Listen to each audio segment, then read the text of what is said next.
Yangi hayotda yashash uchun siz eski ozingizni oldirishingiz kerak.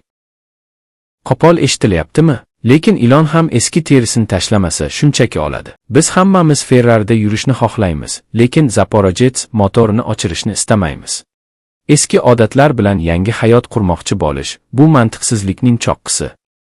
Hozirgi hayotingiz bu 60dagi harakatlaringiz va qarorlaringizning aniq natijasi. Agar natija o'zgarishini istasangiz, formuladagi o'zgaruvchilarni almashtiring. Ko'pchilikning muammosi matematikada. Orzular 1000 ball, harakat esa 10 ball. Bu balans bilan siz joyingizdan jila olmaysiz. Tarozining pallasi bosmayapti.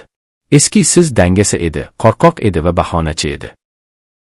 Bu personaj bilan buyuk kelajakka o'tolmaysiz. U eshikdan sigmaydi. Siz uni qoldirib ketishingiz kerak. Xuddi og'ir yukni tashlab yuborgan alpinist kabi. Qachonki maqsadingiz uchun ortigi bilan harakat qilsangiz, o'yin qoidalari o'zgaradi. Bugun kechqurun eski o'zingiz bilan xayrlashing. Unga motam tuting va ko'ming.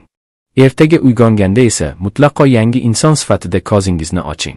Yangi siz qo'rqmaydi, yangi siz kutmaydi, yangi siz olib tashlaydi. Aks holda o'zingizni aldab otib ketasiz.